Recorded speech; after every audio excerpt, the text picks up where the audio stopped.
ନୂଆ ବର୍ଷଠୁ ବଡ଼ ଘୋଷଣା ଏବେ କେଉଁ ଦର ବଢ଼ିବ କେଉଁ ଦର କମିବ। ତେବେ ପ୍ରଥମ ହେଲା କାର୍ ମୋଟରସାଇକେଲ ଭେହିକିଲଠୁ ଆରମ୍ଭ କରି ସବୁ ରେଟ୍ ବଢ଼ିଯିବ। ତା ସହିତ ଏଟିଏମ୍ରୁ ଯଦି ଆପଣ ମାନେ ପଇସା ଉଠାଉଛନ୍ତି ଏକ୍ସଟ୍ରା ଚାର୍ଜ ମଧ୍ୟ ଦେବାକୁ ପଡ଼ିବ।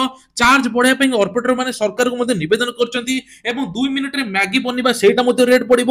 ପପକର୍ନ ଏବଂ ସେକେଣ୍ଡ ହ୍ୟାଣ୍ଡ କାର୍ କିଣୁଛନ୍ତି ତାର ମଧ୍ୟ 18% ଜିଏସ୍ଟି ଦେବାକୁ ପାଇଁ ପଡ଼ିବ। ତେଲ ସାବୁନ ଲୁଣଠୁ ଆରମ୍ଭ କରି ସବୁ ରେଟ୍ ବଢ଼ିବ।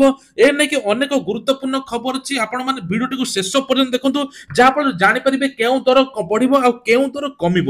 ନୂଆବର୍ଷ 2025 ଜାନୁଆରୀ 1ରେ କାର୍ ସବୁ ମହଙ୍ଗା ହେବ। ଟାଟା ମୋଟରଠୁ ଆରମ୍ଭ କରି ମାରୁତି ସୁଜୁକି ପର୍ଯ୍ୟନ୍ତ 7ଟି ଅଟୋମୋବାଇଲ ସେକ୍ଟର କାର୍ 4ରୁ 6% ବୃଦ୍ଧି ହେବ ବୋଲି କୁହାଯାଉଛି।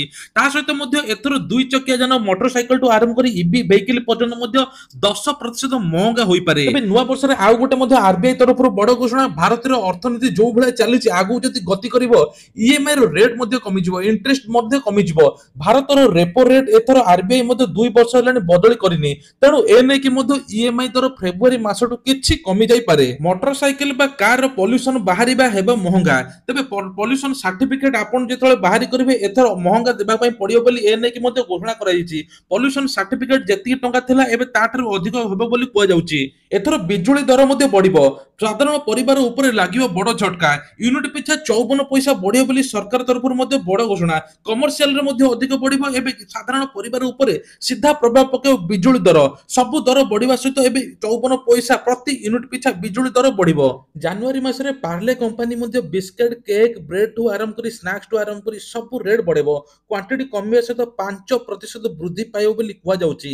ତା ସହିତ ଏଫଏମସିଜିର ସାବୁନ ତେଲଠୁ ଆରମ୍ଭ କରିକି ସବୁ ରେଟ୍ ବଢ଼ିବ। ସାବୁନ ବଢ଼ିବାର ମୁଖ୍ୟ କାରଣ ହେଉଛି ପାମ୍ ଅଏଲ ପାଖାପାଖି 40ରୁ 50% ବଢ଼ିଯାଇଛି। ଯାହାଫଳରେ ଏହାକୁ ରଖି 7ରୁ 8% ଏଥର ସାବୁନ ଦର ମଧ୍ୟ ବଢ଼ିଯିବ। ଜାନୁଆରୀ ମାସରେ ଜୀବନ ବୀମା ହେଲ୍ଥ ଇନ୍ସୁରାନ୍ସ ପଡ଼ିବ ମହଙ୍ଗା। ଇଡ଼ା ତରଫରୁ ବଡ଼ ଘୋଷଣା ମଧ୍ୟ କରାଯାଇଛି। ଡିସେମ୍ବର ମାସରେ ବଡ଼ ଘୋଷଣା ମଧ୍ୟ କରାଯାଇଥିଲା। 9 ପ୍ରକାର ହେଲ୍ଥ ଇନ୍ସୁରାନ୍ସରେ ଏଟାର ପ୍ରିମିୟମ 10% ବଢ଼ିବ। ଗ୍ରାହକଙ୍କ ପାଇଁ ଖୁସି ଖବର, ଏଥର ଶସ୍ତା ହେବ ରିଚାର୍ଜ। 150 ମିଲିୟନରୁ ଅଧିକ କିପ୍ୟାଡ୍ ୟୁଜରଙ୍କ ମନରେ ଆଶ୍ୱସ୍ତି ମଧ୍ୟ ହେବ।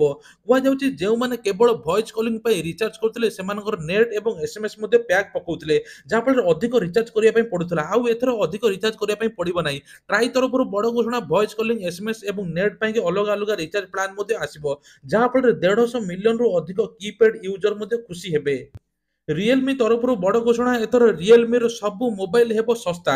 10ରୁ 20% ହ୍ରାସ ପାଇବ ବୋଲିକି ମଧ୍ୟ ବଡ଼ ଘୋଷଣା ମଧ୍ୟ କରାଯାଇଛି। ଏଥର କମର୍ସିଆଲ ସିଲିଣ୍ଡରଠୁ ଆରମ୍ଭ କରି ସବୁ ଗ୍ୟାସ୍ ଦର ମହଙ୍ଗା ହେବ। ଏ ନେଇକି ମଧ୍ୟ ଗ୍ରାହକଙ୍କ ମନରେ ସିଧା ଝଟକା ଲାଗିଛି। ରୋଷେଇ ଘର ଉପରେ ସିଧା ପ୍ରଭାବ ପକାଇବ, ଯାହାଫଳରେ ସାଧାରଣ ଖାଉଟି ମଧ୍ୟ ଅସନ୍ତୋଷ ସୃଷ୍ଟି ହେବ। ତା ସହିତ ମଧ୍ୟ ଏଥର ଟ୍ରେନ୍ ଟିକେଟ୍ ହେବ ଶସ୍ତା।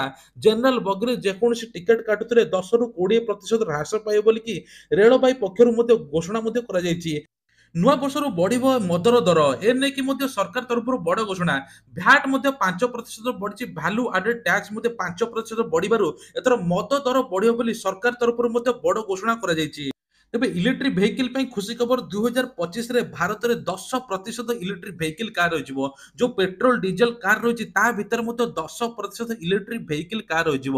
ଆଉ ବ୍ୟାଟେରୀରେ ମଧ୍ୟ 38% ଶସ୍ତା ହୋଇଯିବ, ଯାହାଫଳରେ ଗୋଟେ 10 ଲକ୍ଷ ଇଭି ଭେହିକିଲ୍ କାର୍ ମୂଲ୍ୟ ପାଖାପାଖି 7 ଲକ୍ଷରେ ମିଳିବ ବୋଲି ସରକାର ତରଫରୁ ମଧ୍ୟ କୁହାଯାଇଛି।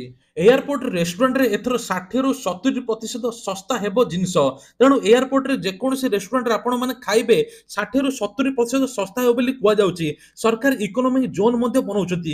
200 ପ୍ୟାସେଞ୍ଜର ବସିବା ପାଇଁ ମଧ୍ୟ ବ୍ୟବସ୍ଥା ମଧ୍ୟ କରାଯାଉଛି। ତା ସହିତ ମଧ୍ୟ 200 ଟଙ୍କାର ଚାହା 60 ଟଙ୍କାରେ ମିଳିବ ବୋଲି କୁହାଯାଉଛି, ଯାହାଫଳରେ ରେଷ୍ଟୁରାଣ୍ଟରେ ଏଥର ଖାଇବା ଶସ୍ତା ହେବ। ଭିକାରୀକୁ ଭିକ ଦେଲେ ହେବ ବଡ଼ କାର୍ଯ୍ୟାନୁଷ୍ଠାନ। ଏ ନେଇକି ମୁଖ୍ୟମନ୍ତ୍ରୀ ବଡ଼ ଘୋଷଣା କରିଛନ୍ତି। ମଧ୍ୟପ୍ରଦେଶର ମୁଖ୍ୟମନ୍ତ୍ରୀ କି ବଡ଼ ଘୋଷଣା କରିଛନ୍ତି। ମଧ୍ୟପ୍ରଦେଶ ଏକ ସ୍ୱଚ୍ଛ ରାଜ୍ୟ। ମଧ୍ୟପ୍ରଦେଶ ରୋଜଗାର ଦେବା ପାଇଁ ସରକାର ବିଭିନ୍ନ ପ୍ରକାର ଯୋଜନା ମଧ୍ୟ କରୁଛନ୍ତି। ସମସ୍ତେ ରୋଜଗାରକ୍ଷମ ହେବେ। ଯେଉଁମାନେ ଭିକାରୀକୁ ଭିକ ଦେବେ ତାଙ୍କ ଉପରେ ଦୃଢ଼ କାର୍ଯ୍ୟାନୁଷ୍ଠାନ ନିଆଯିବ। ଭିକାରୀ ମୁକ୍ତ ହେବ ମଧ୍ୟପ୍ରଦେଶ। ବ୍ରେଷ୍ଟ ଆଉ ଲଙ୍ଗସ୍ କ୍ୟାନ୍ସରର ମେଡିସିନ ଏଥର ଶସ୍ତା ହେବ। ଏ ନେଇକି ସରକାର ତରଫରୁ ମଧ୍ୟ ବଡ଼ ଘୋଷଣା, ଯାହାଫଳରେ ଗୋଟେ ସାଧାରଣ ପରିବାର ଉପକୃତ ମଧ୍ୟ ହେବେ। ଏଥର ଏଟିଏମ୍ରୁ ଟଙ୍କା ଉଠାଇଲେ ଆପଣଙ୍କୁ ଦେବାକୁ ପଡ଼ିବ ଅଧିକ ଚାର୍ଜ। ଏ ନେଇକି ଅପରେଟର ମାନେ ଏଥର ଏନ୍ପିଆଇ ସାଇଟ୍କୁ ଏବଂ ଆରବିଆଇକୁ ମଧ୍ୟ ନିବେଦନ କରିଛନ୍ତି ଯେ ଅଧିକ ଚାର୍ଜ ବଢ଼ାଇବା ପାଇଁ। ତା ସହିତ ଡେବିଟ୍ କାର୍ଡର ଏଥର ଟ୍ରାଞ୍ଜାକ୍ସନ ଲିମିଟ୍ ମଧ୍ୟ ଅଧିକ ବଢ଼ିବ। ଏ ନେଇକି ବ୍ୟାଙ୍କ ତରଫରୁ ମଧ୍ୟ ବଡ଼ ଘୋଷଣା କରାଯାଇଛି। ନୂଆ ବର୍ଷରେ ଏସବୁ ଲାଗୁ ହେବ ବୋଲି କୁହାଯାଉଛି। ଜାନୁଆରୀ ମାସଠୁ ଲାଗିବ ନୂଆ ନିୟମ। ଏଥର ପଛରେ ବସିଥିବା ବ୍ୟକ୍ତି ମଧ୍ୟ ପିନ୍ଧିବେ ସିଟ୍ ବେଲ୍ଟ। କାରରେ ମଧ୍ୟ ପଛରେ ସିଟ୍ ବେଲ୍ଟ ନ ପିନ୍ଧିଲେ ରିମାଇଣ୍ଡର ଆଲାର୍ମ ବାଜିବ। ଏ ନେଇକି ମଧ୍ୟ ବଡ଼ ଘୋଷଣା ମଧ୍ୟ କରାଯାଇଛି। ତା ସହିତ ମଧ୍ୟ ଆଉ ଗୋଟେ ବଡ଼ ଘୋଷଣା, ଏଥର ଆଧାର କାର୍ଡରେ ନୂଆ କରେକ୍ସନ ଆପଣଙ୍କୁ କରିବା ପାଇଁ ପଡ଼ିବ। 10 ବର୍ଷ ଭିତରେ ଆପଣ ଯଦି ଇ କେୱାଇସି କରିନାହାନ୍ତି, ତୁରନ୍ତ ଆପଣ ଆଧାର କାର୍ଡକୁ ଅପଡେଟ୍ କରାନ୍ତୁ। ସରକାରଙ୍କର ଫ୍ରି ଡେଟ୍ ରହିଛି ଜାନୁଆରୀ 14 ତାରିଖ। ଜାନୁଆରୀ 14 ଭିତରେ ଆପଣ ଫ୍ରିରେ ଆଧାର କାର୍ଡ ଅପଡେଟ୍ ମଧ୍ୟ କରାଇ ପାରିବେ। ଯାହାର ଆଧାର କାର୍ଡ 10 ବର୍ଷ ହେଇଛି ଏପର୍ଯ୍ୟନ୍ତ ତାଙ୍କର ଅପଡେଟ୍ କରିନାହାନ୍ତି, ତୁରନ୍ତ ଇ କେୱାଇସି କରିଦିଅନ୍ତୁ। ତା ସହିତ ଇପିଏଫ୍ ଟଙ୍କା ମଧ୍ୟ ଆପଣ ଏଟିଏମ୍ ମାଧ୍ୟମରେ ଉଠାଇ ପାରିବେ। ଏ ନେଇକି ମଧ୍ୟ ବଡ଼ ଘୋଷଣା। ଏଥର ପିଏମ୍ କିଷାନ ଆବାସ ଯୋଜନା ମଧ୍ୟ ମିଳିବ। ଯେଉଁମାନେ ଯୋଗ୍ୟ ହିତାଧିକାରୀ ତାଙ୍କୁ ମିଳିବ ଆବାସ ଯୋଜନା। ତେବେ ମାର୍ଚ୍ଚ ମାସ ପର୍ଯ୍ୟନ୍ତ ଆବେଦନ ମଧ୍ୟ ଆପଣମାନେ କରିପାରିବେ। ଯାହାର ସାଲେରୀ 10,000 ଟଙ୍କା ତଳକୁ ଅଛି ଏବଂ ଚାଳ ଛପର ଘର ଅଛି, ସେମାନେ ଆବେଦନ କରି ପିଏମ୍ ଆବାସ ଯୋଜନା ଘର ମଧ୍ୟ ପାଇପାରିବେ। ପ୍ରବାସୀ ଭାରତୀୟ ଜାନୁଆରୀ ମାସରୁ ଷ୍ଟାର୍ଟ ହେବ। ଏ ନେଇ ଡବଲ ଡେକର ବସ୍ ଆସୁଛି। ତେବେ ଟୁଇନ୍ ସିଟ୍ରେ ଚାଲିବ ଡବଲ ଡେକର ବସ୍। ମୁଖ୍ୟମନ୍ତ୍ରୀଙ୍କର ମଧ୍ୟ ବଡ଼ ଘୋଷଣା। ମୁଖ୍ୟମନ୍ତ୍ରୀ ମଧ୍ୟ ଆଉ ଗୋଟେ ବଡ଼ ଘୋଷଣା କରିଛନ୍ତି। ଆୟୁଷ୍ମାନ ଯୋଜନା ଏବେ ଜାନୁଆରୀ ମାସରେ ମିଳିବା ପାଇଁ ଯାଉଛି। ଆୟୁଷ୍ମାନ ଯୋଜନାରେ ଏଥର 3 କୋଟିରୁ ଅଧିକ ଲୋକ ଉପକୃତ ମଧ୍ୟ ହେବେ। ଆଉ ଏଥର ପିକନିକ ସ୍ପଟରେ ଜଗିବେ ପୋଲିସ। ପ୍ରତିଟି ପିକନିକ ସ୍ପଟରେ ପୋଲିସ ହେବେ ମୁତୟନ। ଦୁର୍ଘଟଣାକୁ ରୋକିବା ପାଇଁ ପୋଲିସର ବଡ଼ ପଦକ୍ଷେପ ବୋଲି ସରକାର ମଧ୍ୟ ବଡ଼ ଘୋଷଣା କରିଛନ୍ତି। ରାସନ କାର୍ଡକୁ ନେଇ ଆସିଛି ବଡ଼ ଅପଡେଟ୍। ଏଣିକି ରାସନ କାର୍ଡ ନୂଆ ମିଳିବା ପାଇଁ ଯାଉଛି। ଯେଉଁମାନେ 2023 ଜାନୁଆରୀ 24 ତାରିଖ ପର୍ଯ୍ୟନ୍ତ ଆବେଦନ କରିଥିଲେ, ସେମାନଙ୍କୁ ରାସନ କାର୍ଡ ଯୋଗାଇ ଦେବେ ସରକାର। ଏ ନେଇକି ମଧ୍ୟ ବଡ଼ ଘୋଷଣା। ତେବେ ରାଜ୍ୟରେ ଟୋଟାଲ 55 ଲକ୍ଷରୁ ଅଧିକ ଲୋକଙ୍କର ଭୂତ ହିତାଧିକାରୀ ଅଛନ୍ତି, ଯେଉଁମାନେ ରାସନ କାର୍ଡ ହାତେଇଥିଲେ, ଗରିବ ଲୋକଙ୍କର ଚାଉଳ ଖାଉଥିଲେ। ଦେଶର ଟୋଟାଲ 6 କୋଟି ଲୋକଙ୍କର ରାସନ କାର୍ଡ ମଧ୍ୟ ରଦ୍ଦ ହୋଇଛି। ରାସନ କାର୍ଡରେ ମିଳିବା ପାଇଁ ଯାଉଛି ଗହମ। ଆଉ ଯେଉଁ ଜାଗାରେ ଅଧିକ ବିଦ୍ୟୁତ ଏପଟ ସେପଟ ବିଦ୍ୟୁତ କଟୁଥିବ, ସେଠି ମଧ୍ୟ କିରୋସିନ ଯୋଗାଇ ଦେବେ ସରକାର। ରାଜ୍ୟରେ ସୁଭଦ୍ରା ଯୋଜନାକୁ ନେଇକି ବଡ଼ ଅପଡେଟ୍। ଏହି ବର୍ଷ ମିଳିବା ପାଇଁ ଯାଉଛି ନୂଆ ବର୍ଷରେ 3 ଥର ସୁଭଦ୍ରା ଟଙ୍କା। କୋଟିଏରୁ ଅଧିକ ହିତାଧିକାରୀ ମାନେ ଉପକୃତ ହେବେ। ମହିଳାଙ୍କ ପାଇଁ ଖୁସି ଖବର, ଗୁଡ୍ ନ୍ୟୁଜ୍ ପ୍ରଭାତୀ ପରିଡ଼ା କହିଛନ୍ତି। ଏନେକି ଉପମୁଖ୍ୟମନ୍ତ୍ରୀ ପ୍ରଭାତୀ ପରିଡ଼ା ସୂଚନା ଦେଇଛନ୍ତି ଯେ ପ୍ରତିଟି ମହିଳା ସୁଭଦ୍ରା ଯୋଜନା ପାଇବେ, କେହି ବି ବାଦ୍ ପଡ଼ିବେ ନାହିଁ।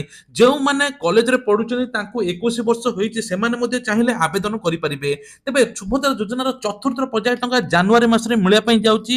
ତାପରେ ଦ୍ୱିତୀୟ କିସ୍ତି ମିଳିବା ପାଇଁ ଯାଉଛି ମାର୍ଚ୍ଚ 8 ତାରିଖ ବା ମହିଳା ଦିବସ ଦିନ। ଯେଉଁମାନେ ଚତୁର୍ଥ ପର୍ଯ୍ୟାୟ ଟଙ୍କା ପାଇନଥିବେ, ସେମାନେ ଏକା ସାଙ୍ଗରେ 2ଟି କିସ୍ତି ପାଇବେ। ତା ସହିତ ରକ୍ଷାବନ୍ଧନରେ ମଧ୍ୟ ମିଳିବା ପାଇଁ ଯାଉଛି।